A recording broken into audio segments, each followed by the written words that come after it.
Police file.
সেই কখন থেকে আমি বেল বাজাচ্ছি বলো তো?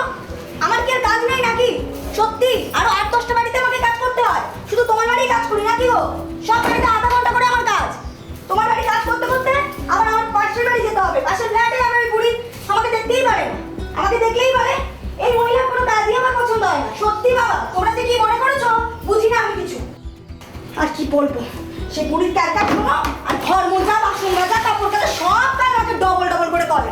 আর এই যে দাদাবাবুর জামা কাপড়গুলো রেখে যেও, দাদাবাবু তো বলো যে জামা কাপড়গুলো সব রেখে যেতে। তোমরা আর কি বুঝবে, কাজের পরে মাথা আমার কিনে নিয়েছো। দাদাবাবুকে বলবে সার্ফ সাবান সব এনে দিতে, সবই তো শেষ হয়ে গেছে। কি রে সকালবেলা সরষে হবে কিসের? আচ্ছা তোর অন্য বাড়িতে কি হয় আমরা তো শুনতে চাইছি। হ্যাঁ সেই তো দাদাবাবু, শুনবে কেন? সে তো আর শুনবে না, এই মিনুর কথা শুনবে কি?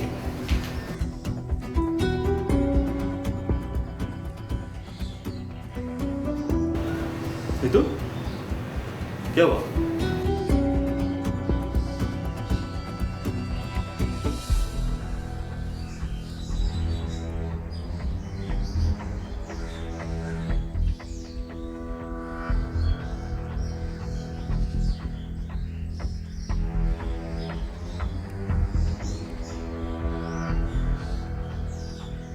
ও দাদা বাবু, আমার সব কাজ শেষ হয়ে গেছে, আর তুমি মনে করে সাপটা কিন্তু এনে রেখো, ঠিক আছে? আমি চললুম।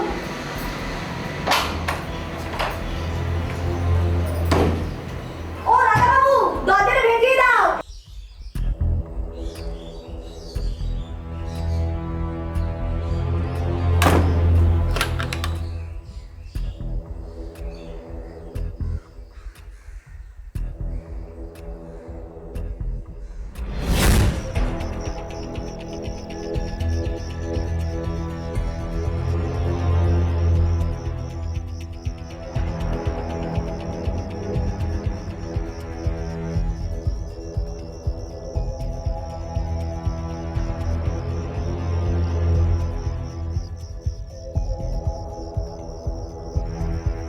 नीतू नीतू नीतू नीतू दरजा खोलो नीतू আমার টেনশন হচ্ছে দরজাটা খোলো প্লিজ नीतू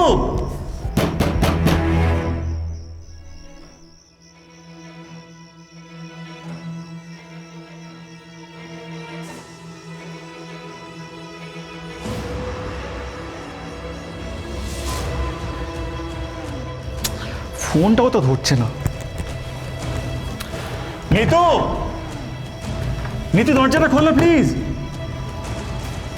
नीतू नीतू দরজাটা খোলো প্লিজ नीतू কি হয়েছে দাদা? আরে অনেকক্ষণ ধরে ডাকছি দরজাটা খুলছে না দেখুন বাথরুমে গেছে হয়তো। না না আমি অনেকক্ষণ ধরে ডাকছি ফোনও করেছিলাম ফোনটাও ধরছে না এরকম করে না नीतू ফোন ধরছে না? नीतू नीतू দরজাটা খোলো প্লিজ দরজা খুলুন, দরজা খুলুন। দাদা আমার না দরজাটা ভাঙতে হবে আমার খুব ভয় করছে কিছু বিপদ হয়নি তো দরজা ভাঙবেন? হ্যাঁ দাদা আর কোনো উপায় নেই ভীষণ টেনশন হচ্ছে আমার দাদা এটা হেল্প করুন না প্লিজ नीतू দরজা খুলুন, দরজা খুলুন।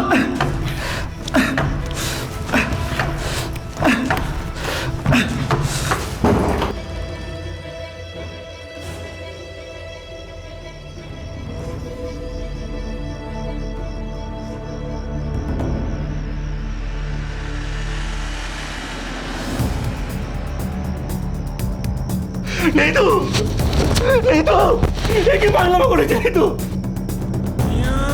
नीतू ये কি করলে नीतू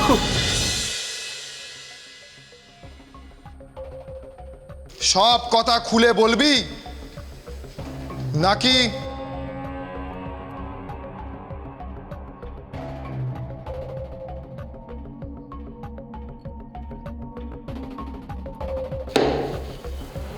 নাকি আমি শুরু করব? না স্যার বলছি স্যার সব বলছি স্যার বল, সব সত্যি কথা বল, কোনো মন গড়া গল্প শুনতে চাই না আমি। না স্যার কোনো মন করে গল্প বলবো না সব সত্যি বলবো ঠিক আছে বল। আসলে স্যার আমি একটা ডান্স বার চালাই সেখানে অনেক মেয়েই বার ডান্সার হিসাবে কাজ করে একদিন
বস, ওরা এসেছে।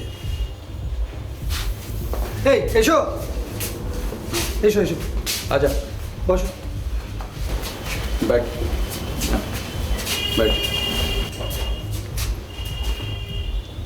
नाम तो बता। আমার নাম নিত্যু রানী। আমি আসলে আরে দাদা, ও আপনার ডান্স বারে কাজ করতে চায়, আর আমি ওকে বলেছি আমাদের সুরেশদা হেভি দিলদার আদমি আছে। তোমার বাড়ি কোথায়? আরে ও তো মানে আরে ও তো কথা বলতে পারে, ওকে কথা বলতে দাও না। আমার বাড়ি পাঞ্জাবের জালন্ধারে আছে। বেশ, তুমি মন থেকে এই কাজটা করতে চাও তো?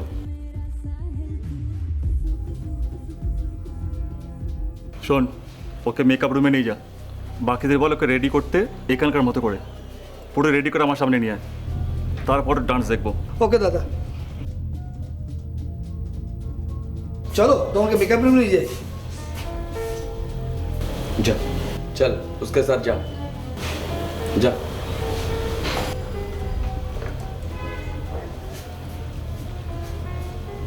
চলো এসো।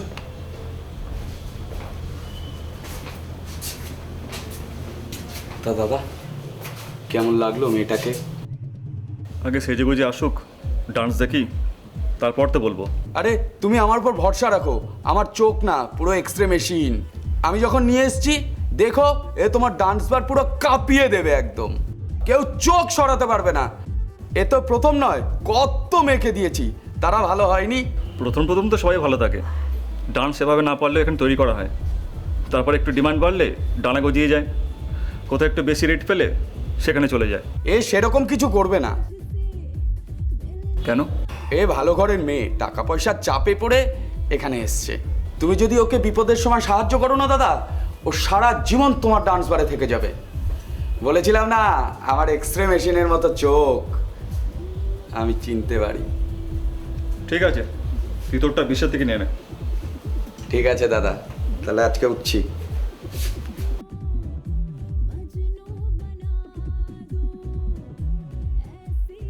গুরু গুরু, এই তো গুরু। আরে মেয়েটা রেডি হয়ে গেছে, আমরাও রেডি আছি। তো মেয়েটাকে এখানে নিয়ে আসবো নিয়ে নাকি ডান্স ফ্লোরে দেখবে? চল ওখানে বসে দেখে নি। হ্যাঁ তো চলো, এসো গুরু।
উনি তো আমাদের কাস্টমার। লাগবে না আমার কাস্টমার, এটা আইসান একে বের কর। আরে মাথা ঠান্ডা করো, এটা আমাদের বিজনেস। যতই হোক বিজনেস, এই লোকটা নিতুকে টাচ করার চেষ্টা করছে, সেটা ভালো লাগেনি আমার। আরে তো মেকআপ রুমে যা।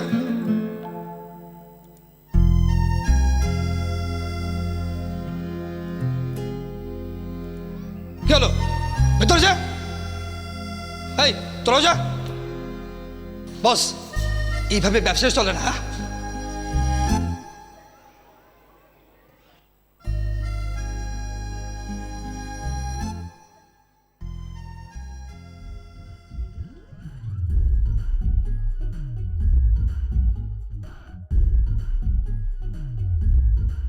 আরে গুরু, তুমি আজ তাড়াতাড়ি চলে এলে?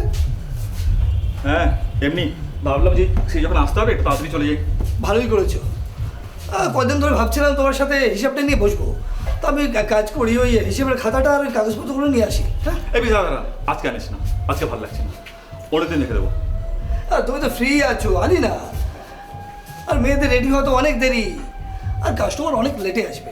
আরে ওই নতুন মেয়েটা রেডি হয়ে গেছে? কোন মেয়েটা? নিতু? হ্যাঁ। কি ব্যাপার গুরু, সব মেয়েকে ছেড়ে নিতুর খোঁজ নিচ্ছ? আরে কিছু না, এমনি বললাম তুই এসছে। হ্যাঁ এসছে, তবে রেডি হয়নি। ওকে আমার কাছে পাঠাতো, কথা আছে। আরে তুমি মালিক, তুমি ডাকলে সে 100 বার আসবে। কিন্তু ছোটো মুখে বড় কথা, তুমি ওর ক্ষেত্রে বেশি পজিটিভ হও না, সেটা অন্য মেয়েদের ভালো লাগবে না। হাজার হোক, এটা আমাদের বিজনেস। আরে ওরকম কোনো ব্যাপার না। আচ্ছা ঠিক আছে, ও তো রেডি হয়নি বললি? না। ঠিক আছে, ওকে আমার এখানে না পাঠিয়ে পাশের পার্কটায় আসতে বল, ওখানে কথা বলে নিচ্ছি, তাহলে তো অন্য মেয়েদের আর দেখার ব্যাপার নেই। ঠিক আছে, বলে দিচ্ছি।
আপনি আমাকে ডেকেছেন, কি হয়েছে?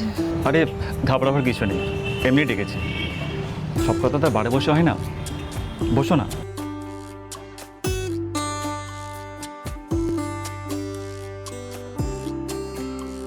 বলুন। তোমার পার্সোনাল ব্যাপারে কোনো প্রশ্ন করতে পারি? হ্যাঁ বলুন। তোমার বাড়িতে কে আছে? মানে তুমি কি বিবাহিত? হ্যাঁ আমি বিবাহিতা, কিন্তু আমার স্বামীর সঙ্গে আমার কোনো সম্পর্ক নেই, আমার ডিভোর্স হয়ে গেছে। আর তোমাদের কোনো ছেলে মেয়ে? হ্যাঁ আছে, আমার এক ছেলে আছে। সে কোথায় থাকে? সে পাঞ্জাবেই থাকে, আমার বাবুজির কাছে। কিন্তু তুমি হঠাৎ এখানে এলে কেন? সেসব শুনে আপনি কি করবেন? সবই আমার কিসমত। আমি অনেক চেয়েছিলাম সংসার করতে, হাজব্যান্ড আর বেটাকে নিয়ে সুখে থাকতে, কিন্তু আমার কিসমত আমার সাথ দেয়নি। হাজব্যান্ড আমাকে ছেড়ে দিল, আর আমার বেটাকে নিয়ে আমি একা হয়ে গেলাম। নিজে কি খাবো, ওকে কি খিলাবো, সেটাই ভেবে পাচ্ছিলাম না। আমার সব দিক খুব সোনা সোনা লাগছিল, আমি পারছিলাম না আমার ঘরে বসে থাকতে। কি করব তাও সমাজ আসছিল না। তারপর আপনার এখানে খোঁজ পেলাম। আমার কিসমত এমন যে আমি এখানে আসতে বাধ্য হয়েছি, আমি ইচ্ছে করে আসিনি। আরে তুমি কাঁদছো কেন? তুমি তো কাজ করছো, নিজে খেটে ইনকাম করছো, এখানে খারাপ লাগার কি আছে? প্লিজ প্লিজ তুমি কেঁদো না।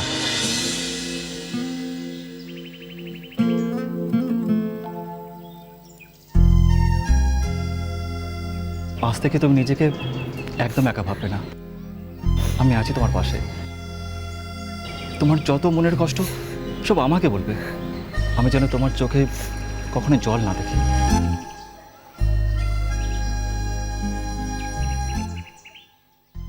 তোমার পাশে আমি সব সময় থাকবো।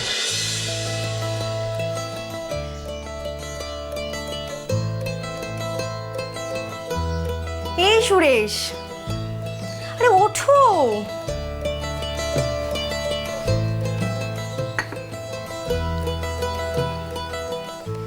এই সুরেশ, কত বেলা হয়ে গেছে দেখেছো? কাল কত রাতে শুয়েছি বলো তো? না, আমিও তো তোমার সঙ্গে ঘুমিয়েছি। আরে আমাকে বাজারটা তো করে এনে দাও, এবার তো বাড়ি যেতে দেরি হয়ে যাবে। তখন কিন্তু তুমি মালিক হয়ে আমাকে কিছু বলতে পারবে না, বলে দিলাম। আর যদি বলো তাহলে সবার সামনে আমি এটা বলে দেব যে তোমাকে কিভাবে ঘুম থেকে ওঠাতে হয়। এই সুরেশ,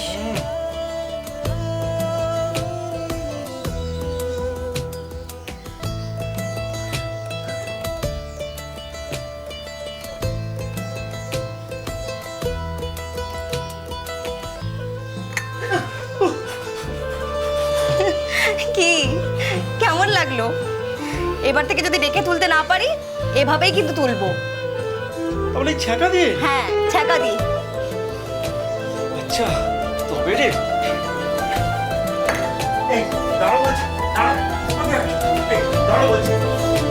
এই তবে রে। এবার কোথায়? হ্যাঁ, এবারে দাঁড়াও বলছি। হাই কাজল, হাই নিশা। হাই।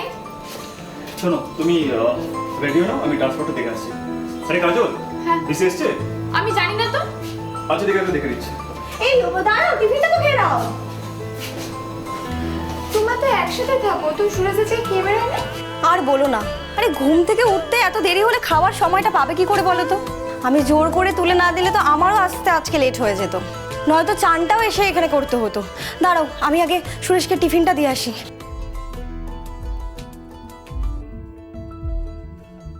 কিরে, কিছু বুঝছিস? ডান্স বারটা এখন সুরেশদা নিতুর সংসার হয়ে উঠেছে। সত্যি, সুরেশদা নিতুর মধ্যে কি দেখলো বলতো? এত মেয়ে থাকার সত্ত্বেও সুরেশদার মনটা নিতুর উপরেই গড়লো। নিশ্চয়ই স্পেশাল কিছু দেখেছে ওর মধ্যে, যেটা তোর আর আমার মধ্যে নেই। শালা কত ঝাড়ি মেরেছি মালটাকে, উঠাতেই পারলাম না আমি। আর ও শালা দুদিন এসেই তুলে নিল। কি কপাল মাইরি। এগেই বলে ভালোবাসা। নিতুকে খোলামেলা ড্রেসও পরতে দেয় না। বাউসাতে বলে দিয়েছে ওকে যেন কেউ টাচও না করে। এত ভালোবাসা থাকলে হয়। সুরেশদাটা কেমন বদলে গেছে দেখেছিস? একদম মিডল ক্লাস হাজবেন্ডের মতো হয়ে গেছে। উফ, সবে তো দিন শুরু, দেখ না কি হয়। ডান্স বারে প্রেম কতদিন টেকে। এই আসছে, চুপ। কি হলো, তুমি মেকআপ করবে না? এতক্ষণ কোথায় চলে গেলে? আর বলো না, তোমার দাদাকে এই টিফিনটা দিয়ে এলাম। খেতে শুরু করিয়ে তবেই এলাম, না হলে তো খেতেও ভুলে যাবে। এইগুলো ঘরে মানায়, এগুলো কি এখানে এসে ঠিক দেখায়? তো কি হয়েছে, সুরেশের সাথে আমার রিলেশনশিপটা তো সবাই জানে। আমি যদি এখানে এসে ওকে খাইয়েও দিই তাতে কেমন হয়েছে? না না, রাগ করো না, এমনি বললাম। দেখো, এখানে তো প্রতিদিন নতুন নতুন মেয়েরা আসে, আর সুরেশদা তো এখানে মালিক। তাদের সামনে তাতে কি হয়েছে, নতুন মেয়েরা তো আসবেই। আর নতুন মেয়েরা না এলে ডান্স বার চলবে কি করে? তাই বলে তো আর আমি আমার ভালোবাসার মানুষের কেয়ার নেওয়া বন্ধ করে দিতে পারি না। যাগে, ছাড়ো এসব কথা, আমার অনেক দেরি হয়ে গেছে। আমাকে এখন মেকআপটা করতে হবে। দেখেছো, মেকআপের জিনিসগুলো ঠিকমতো দিয়ে যায়নি। রমাদি, ও রমাদি,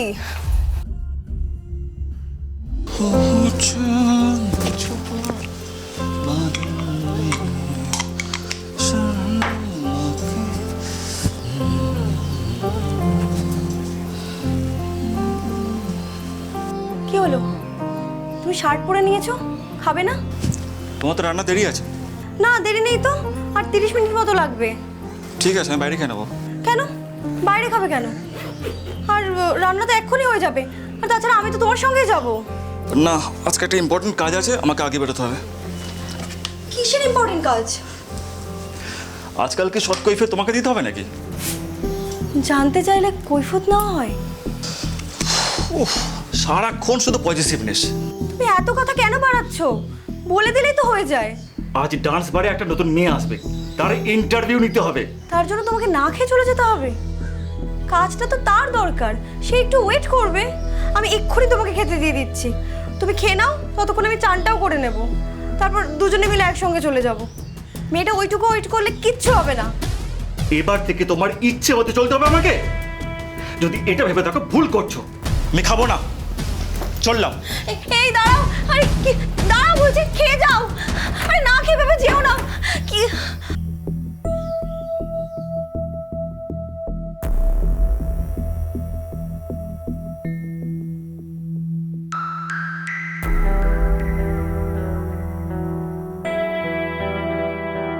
এই আই শ্যাডোটা একটু বাড়াও।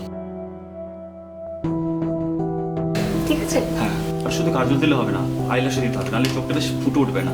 কিন্তু আইল্যাশটা আজকে নেই, নেক্সট দিন দিয়ে দেবো। আচ্ছা ঠিক আছে। আরে নিতু, তুমি দাঁড়িয়ে আছো কেন? তোমার জায়গা তো খালিই আছে, বসো।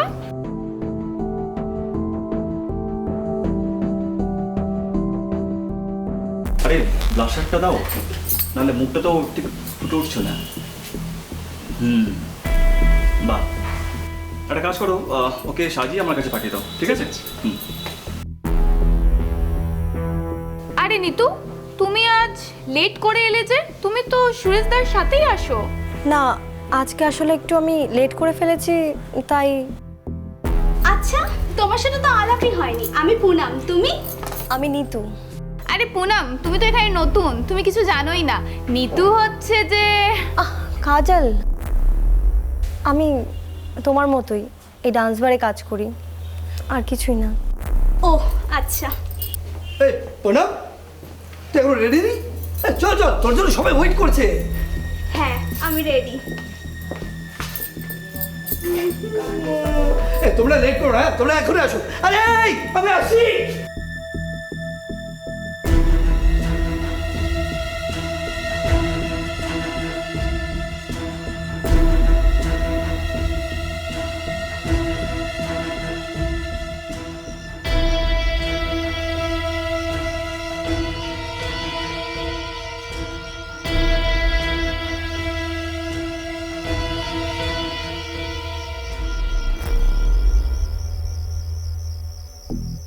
আজ কি হয়েছে তোমার?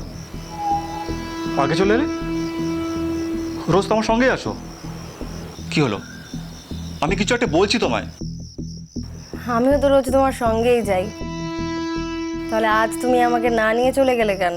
আজ পুনমের ফার্স্ট ডে ছিল, তাই ওকে রেডি করার ছিল। ও, আজকাল তুমি ডান্সারদের রেডি করছো? তাহলে বিশ, রমাদি এদের সবাইকে ছাড়িয়ে দাও, ওদের তো আর কোনো কাজ নেই। কি বলছো কি? তোমার কি মাথা খারাপ হয়ে গেছে? তা কি কি করতে হবে সেটা বলে দিয়েছো, নাকি নিজে হাতে রেডি করছো?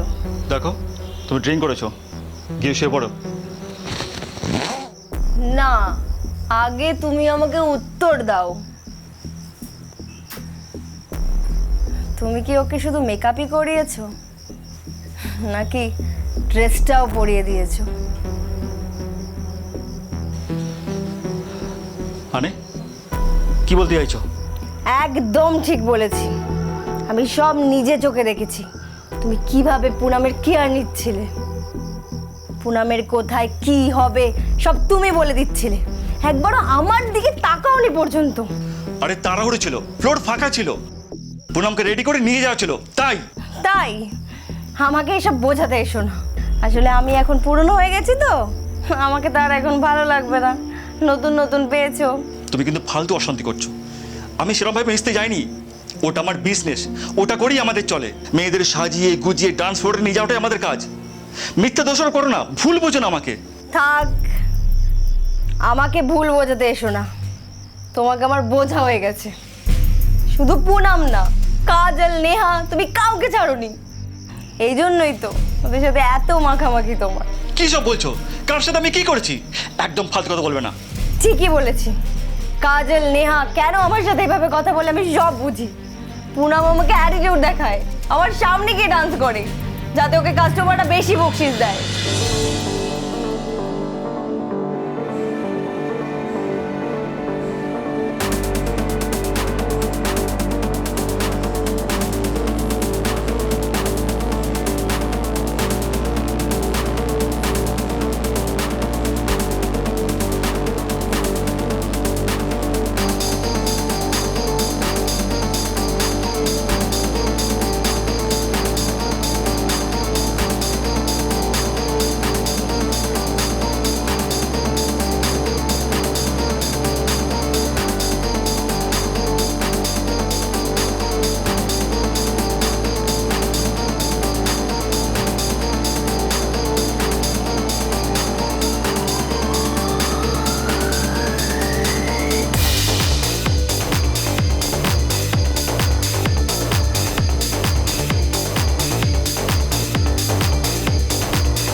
তুমি কেন বলো না যে আমার সামনে কেউ আসতে পারবে না?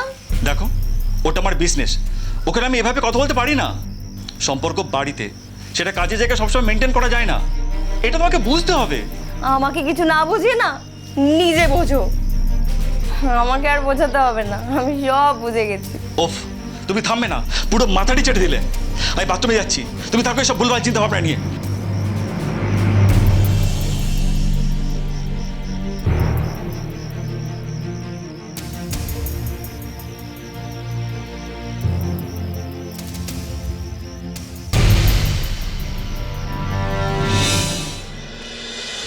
আমরা খুব ভালো করেই বুঝতে পারছি যে নিতু মানসিকভাবে খুবই ভেঙে পড়েছিল, কিন্তু একটা খুব গুরুত্বপূর্ণ কথা, সন্দেহ সন্দেহ যদি আমাদের কোনো কিছু নিয়ে হয় তাহলে কেন সন্দেহ হচ্ছে বা আদৌ সন্দেহ করার মতো কিছু আছে কিনা সেটা যাচাই করে নেওয়াটা কিন্তু অত্যন্ত জরুরি।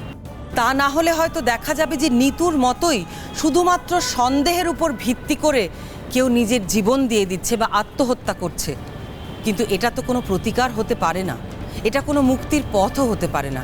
এই কথাটা আমাদের মাথায় রাখা অত্যন্ত জরুরি। সুরেশকে পুলিশ গ্রেফতার করে ঠিকই, কিন্তু তার বিরুদ্ধে কোনো প্রমাণ না থাকায় তাকে আবার ছেড়েও দেওয়া হয়।